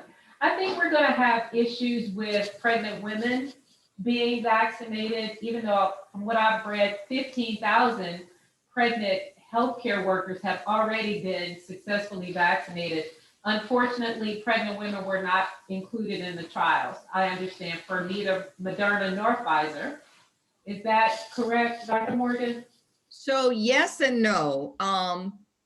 So we talk about those inclusion and exclusion criteria. Pregnancy was definitely an exclusion criteria. You could not go into that trial pregnant, and you were not supposed to get pregnant during the trial. But life happens. So Moderna ended up with 13 pregnant patients after the first dose, and Pfizer ended up with 23 pregnant patients after the dose. So in total, we have 36 pregnant patients who ended up in the trial. And they are being followed to the end. These are unintentional. We call them unintended pregnancies, meaning the companies did not intend the pregnancy, not the patients. They're called, so there are 36 unintended pregnancies that are being followed all the way out to full-term delivery. And so far, there have been absolutely, no deleterious effects whatsoever. But don't forget, we're talking about within a group of 70,000 people. So this is a very small cohort, and it's an unintended cohort. We didn't want to have this cohort, but there it is. So it is giving us some good information on these patients. Excellent. I think that the recommendation is such that pregnant women and lactating women should be vaccinated. Right. So the American College of Obstetrics and Gynecology and the CDC have moved forth with those recommendations. The World Health Organization was the last holdout, and they were not in agreement. But, as we say, it's a changing landscape. They have changed their position in the last week and are also in agreement with both ACOG, the American College of Obstetrics and Gynecology, and the CDC. Excellent. as well as those with autoimmune and other immunocompromised um, medical conditions Right. should be vaccinated. Right. Right. I've Mhm. often gotten questions about my family member has lupus or they have cancer. Should they be vaccinated? And the yes is the answer. The answer is yes. And don't forget, these groups were not studied, but they were also not excluded. So the immunocompromised patients, we have all those HIV patients that were in there. There Right. were lupus patients in there. They were not excluded. They were not studied. They were also not excluded from the trial. Right. Excellent. Excellent. We have a question in the chat that are you able to provide any information regarding when or if the vaccine may be offered for school-age children and teens? So those types of studies are called bridging down studies. So initially we do trials in adults. And so for Moderna, that was ages 18 and up. And then Pfizer did 18 and up, and then also included some 16 and 17-year-olds. And that's why it has approval for ages 16 and up, and Moderna only has approval for 18 and up. Bridging down means that the trials have all been completed in adults. These trials are not specific to children. And that we can now extend the trial down generally by 3 years to that next age group. So generally then we look at 15 to 18-year-olds. And then after that, we look at 12 to 15-year-olds. And after that, 9 to 12, on down, 6 to 9. And that's called bridging down, where all of the data is available. And now we just need to look at these increasingly younger populations. As you can imagine, the younger the child becomes, the harder it is to get them enrolled into a trial. The harder it is for parents to enroll their children into trials. And so you can understand that, especially a trial that involves needles. So that being said, Pfizer has just completed its trial of, I think, 3,000. I may be wrong. I need to look at that. Ages 12 to 16. And Moderna also is at some stage of completing its trial, and it went all the way down to age 12 as well. So it's looking at 2 cohorts, 12 to 15 and 15 to 18. That data, I imagine, I do not know, but I imagine that they will wait and have that data come out under FDA and not emergency use authorization. So it may be another year or so before we know for sure. Again, landscape is changing. So if it comes out in 2 months, don't come back and say to me, but I would imagine that we will get full FDA approval on these children's vaccines before they move forward. Awesome. Thank you so much, Dr. Morgan. And we're going to move on to our mental health section with Laura Morse. Hi, I am Laura, and I am a professional counselor in Atlanta, Georgia, in private practice. I've been in practice for a little over 20 years. And so we don't have a lot of time left. I think what I would like to do is just kind of give an overview of why it is really important to take care of our mental health. I think that as professional women, we are used to doing for others in excess, being successful in business, being successful in our families, being successful in our communities. It takes a lot of energy and a lot of interpersonal strength and resolve. And I think if I've learned anything through this pandemic is that many things and institutions and people have been exposed in very vulnerable ways. And I think that it is no exception to the reason why we are talking so strongly about mental health at this stage. This has been the busiest year of my life professionally. And so while financially that is a really great thing for me, it has been incredibly painful at times, to be really honest, to listen to the countless number of stories of people in extreme grief, extreme fear, extreme anxiety, extreme depression. I think what's mostly disheartening is that for my clients of color, feeling like even with a pandemic and even with all of the racial unrest, they still have a sense of shame about seeking help for mental health support. And so I've always found, since I've started this cause, this profession, that it was my duty to be able to talk with others in a way that was open and inviting and hopefully supportive, to destigmatize mental health care, wellness, and services. And so my practice now, even with a lot of more attention being placed on mental health and what's available and what is needed, I still find it really, really necessary to help people take very small steps towards seeking care. And so as you can imagine, you know, if we're going to generalize feelings or situations where people are coming to me for, you can imagine that they might say, I've been feeling really panicked. I'm having a hard time sleeping lately. My blood pressure has gone up. I can't stop thinking at night. What could this be? What does this mean? And we're talking about topics such as anxiety. We're talking about depression in a way that is beyond what is generally known. It's one thing to kind of have an idea what depression looks like or what anxiety looks like. It's another thing to actually experience it and to feel it so deeply that it really shakes your core. And when people are in a place of pain and discomfort, it's hard to know which way to turn, and it's really, really hard to ask for help and go through a lot of barriers. So one of the things I appreciated so much about the Black doctors that I know, and I'll just shout out my line sister, Nicole, because that's what line sisters do. They shout out their line sisters. And then I think Hillary's on as well, and Leah, is that I know my line sisters to say, hey, if you have a concern about X, let's say I've called Dr. Nicole and say my blood pressure is up. She's not going to tell me, you just need to go get some medicine and leave me alone. She's going to talk, Laura, what is this about? Let me ask you what kind of food you're having. I remember a long time ago, I did have a question about my blood pressure, and she made me open up the pantry and tell her what was in it. And I had a lot of canned vegetables, and she said, there's too much sodium in there. Why don't you try that? Why don't you try to exercise? Why don't you see before you do these other things?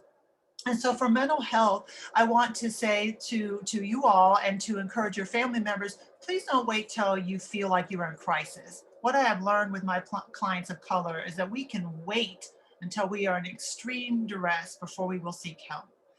If you know that things are just not getting better, you could use a little bit of extra support, or you feel like you have tapped out your networks as far as your family members or your friends, call a professional. The one great thing about care nowadays is that we can get it from our employer through our employee assistance. We can go to betterhelp.com, which is more affordable. We can look on Psychology Today and find different resources, Black Girls Therapy, Black Men Heal. There are a lot of different resources that are available. It's more than about what is affordable and what would be a good fit. If you have questions about, well, where do I go? How do I, who do I need? What kind of provider do I need? You can start with your primary care doctor. I think a lot of primary care doctors are doing an excellent job of doing basic inventories, talking to their patients about how to seek mental health care.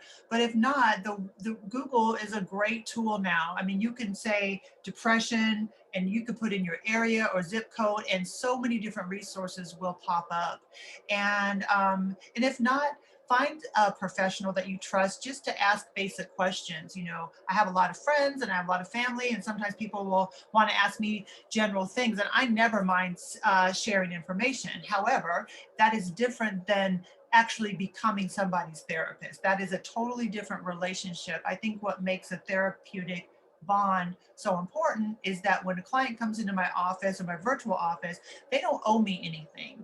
They can say whatever they need to say. I can hear it. They don't have to worry about, am I boring her? Am I scaring her? Am I, talking in a way that is not going to be understood or respected? It's different than when you might talk to a friend or a family member. And so I'm just wanting to say that, generally speaking, that if you've ever considered it, or you know family or friends that could utilize some additional mental health or wellness, please encourage them to seek it out and not feel afraid of that process. Laura, those are some excellent points. Thank you so much. I think that I would definitely like to read what's in the chat, and that is, according to the CDC, life expectancy decreased by 1 year due to COVID-19, and take time to take care of yourself. I think that that is such an important point. I would just like to echo everything that you said, and more importantly, add that being stressed and not feeling well and not feeling yourself during this pandemic is normal. It is normal.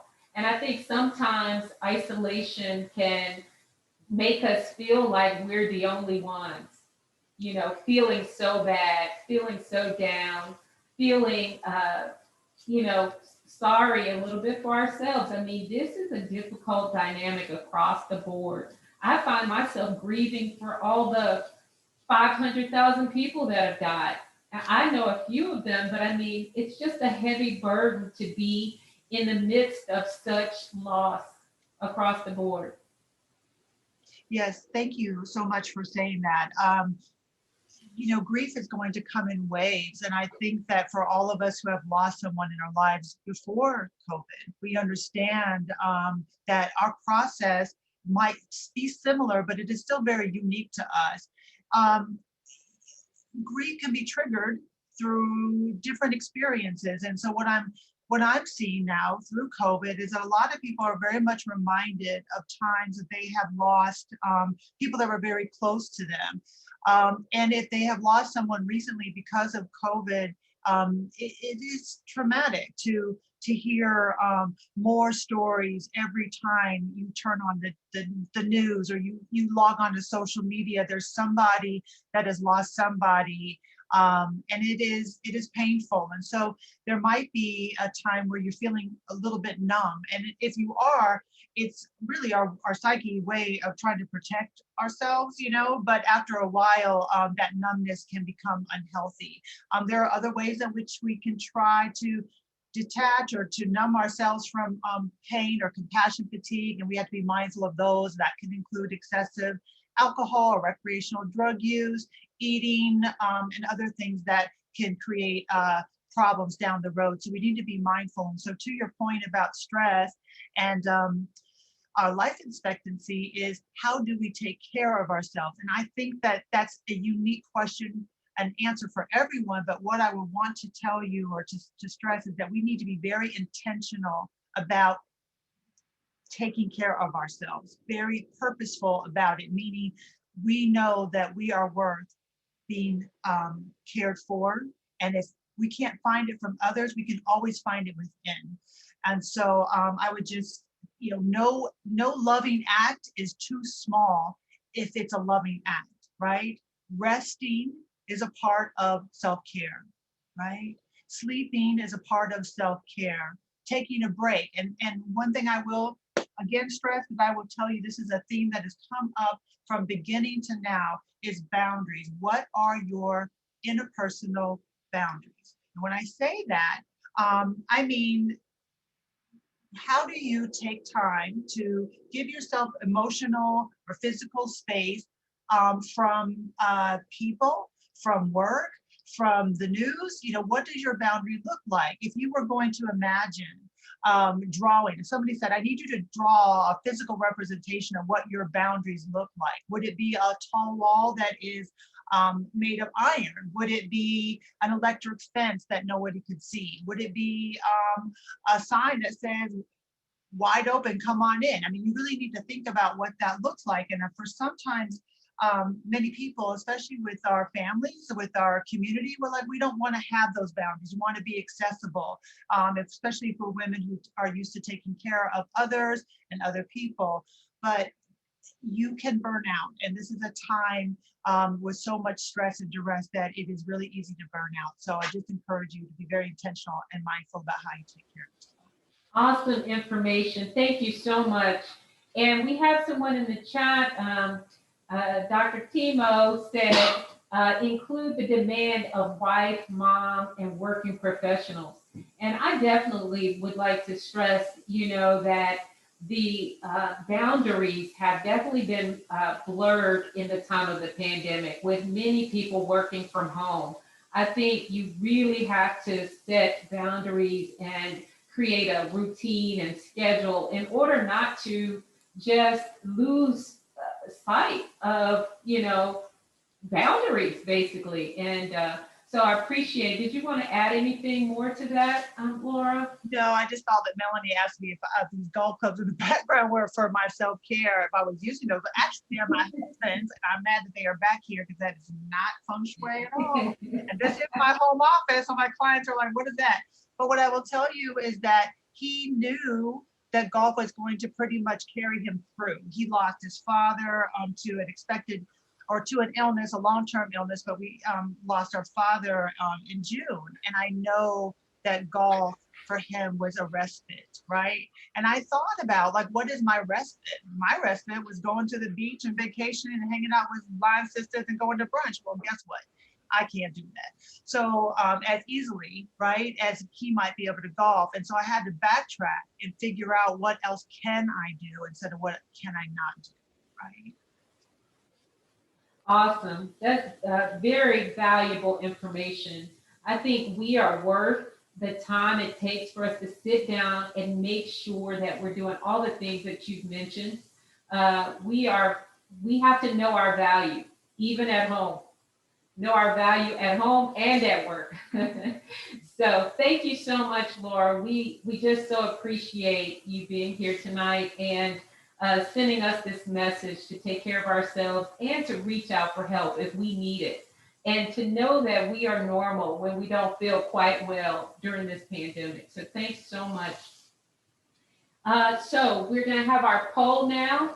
Or we're going to wrap things up, but I will let Melanie take over from here. Hi, this has been amazing. Hold on one second.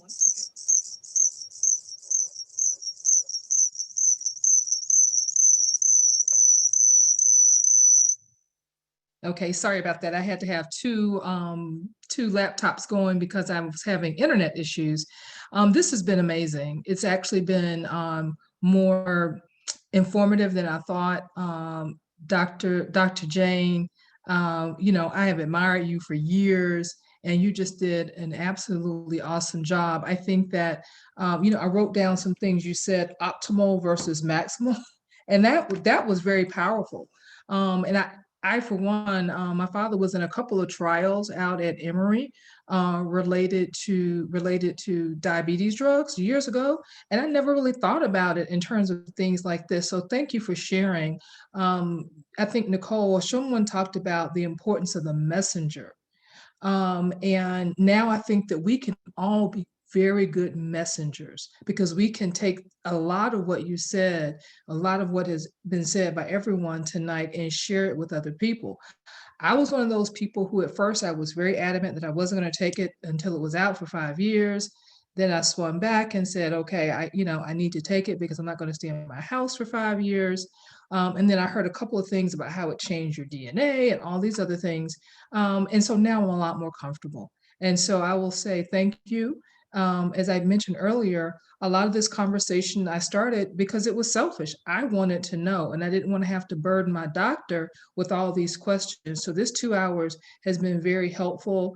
Desi, if you can go ahead and launch the survey, and also if you can drop Dr. Morgan's social media handles in the, if you can share that screen, if you can drop it in the chat as well. I will tell you, I purposefully did not listen to all of her Stairwell Chronicles because I wanted a lot of this information to be new tonight. So I look forward to going back and listening to some of those, Jayne, and starting to stay on top of them. So You know, this is, I've been texting my line sisters tonight saying HK is just bad. And, you know, I am so honored to be part of this sisterhood. There are only women on the call tonight, even though we did have some men to sign up. But it just goes back to the fact that as women, we are leaders. We take this information and we share it. You know, I definitely want to reinforce what Laura was saying about self-care. I was one of those victims of just taking on so much for everybody. And last year I started crashing. I was watching the news consistently. And at some point I just had to stop. And so, you know, I took a vacation. I went somewhere, and even though I really couldn't do anything, I basically stayed in the condo and went to the beach. It was still taking some time away. So I certainly encourage everyone on this line. I'm looking at the list of the people, or the participants, and I know y'all are leaders. You probably have 3 or 4 titles in addition to raising kids and being married and, you know, going to school and all these things. So let's just commit to ourselves to do something good for ourselves this week. Get a massage, do something. But for the most part, I really just want to thank Dr. Morgan. This has been outstanding. We are very lucky to have you. Everyone who's been on the panel, thank you for for the time that you put into this. My namesake, my line sister Melanie, reasonable accommodation. I hadn't even thought about that as a means, you know, that needs to be addressed, and I have to think about that myself as an employer. So thank you very much. I'm going to throw it back to Nicole, and then we will, let's see, the poll will be open for 2 more minutes and we'll share the results of the poll. So thank you, everyone. It's important for us to understand how valuable this is. So if we look to do this again in another setting, on another topic, in a few years, in a few months, whatever, we'll know whether or not this has been impactful. So thank you very much. Nicole? Awesome. Melanie, I just want to thank you for, you know, opening up the door for this, for creating an opportunity for me to say yes to making this presentation, and just so excited to be a part of this Spelman sisterhood, this Delta Sigma Theta sisterhood, and you know, Eta Kappa just being so awesome and just always, you know, continuing to just pour into my life. I want to thank my non-line sisters that are on this call, because that's how Wall Street rolls. We stick together. We always been down like that since spring '90. So just want to thank you all, family members, for showing up tonight. And I hope that you will take everything that Dr. Morgan, who we are so grateful. Just thank you so much, Dr. Morgan, for, you know, your knowledge, for just your passion, and just, you know, bringing it. And I think we all have a different conviction about this vaccine after hearing you speak. I want to thank Dr. Franks for taking the time, because these are busy people. You said that right, Melanie. We have some heavy hitters in HK and a Spelman grad. I want to thank Dr. Richards, who had surgery recently, and she still showed up. And thank my line sister Laura for always bringing the noise, bringing the information, bringing the passion, bringing the love. And we just so appreciate you all for being here. All right. And Melanie Grant Jones, I have not met you, but I'm just so excited now that I do know you, and I know that you're so smart and helpful, and just glad to know that you're part of this sisterhood with me as well. So thank you too. Yes. And can we just get Desi to read out the results of the poll?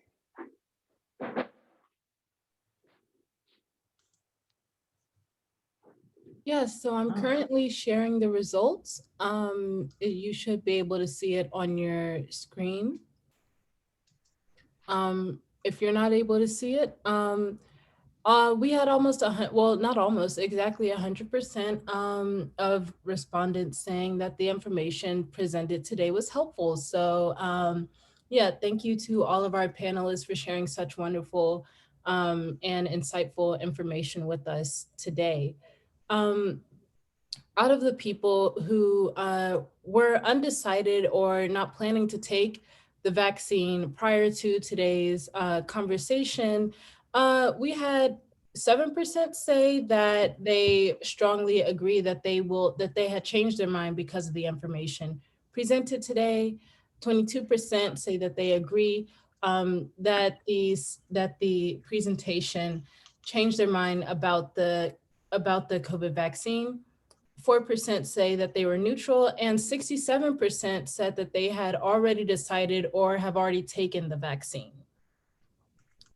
And the last question, we had 81% of respondents say that they strongly agree that today's presentation addressed their questions and concerns regarding the vaccine, and the remaining 19% said that they agree with that statement. So overall, it's been a really excellent and informative conversation that we've had today, and I'll speak for myself, and the numbers speak for themselves as well. We all really appreciate you all sharing your insight on this topic. And one last thing, I do have to put in a plug, or my BD director will fuss at me tomorrow. If you'd like to learn any more about Veritas Management Group and how we can support community conversations like this, please feel free to contact me. I'm in the Facebook, I'm on the Facebook Ada Kappa page, and I'll also drop my information. We're at veritasmanagementgroup.com. So thank you so much. If you want to hang around and just kind of hang out for a while, that's, you feel free to do that, but the recording will stop now and the event is officially over. Thank you so much, everyone. Well, Melanie, I gotta say one more shout out to Sure. my number, Pam Cook, your sister, because I wouldn't probably be on this call if it weren't for Pam on Facebook saying my number can be involved. So thanks so much, number. Positive peer pressure. Right. Yeah. And one shout out to my aunt Wavona Ward. She is supporting us on this call, and she's one of the people who inspired me to want to have this conversation, because we were talking about it around Christmas, and I just didn't feel like I could give her adequate advice. So thank you, Aunt Vone, for showing up. Sarah, Aunt Vone, and we love you. And everybody have a good evening. All right.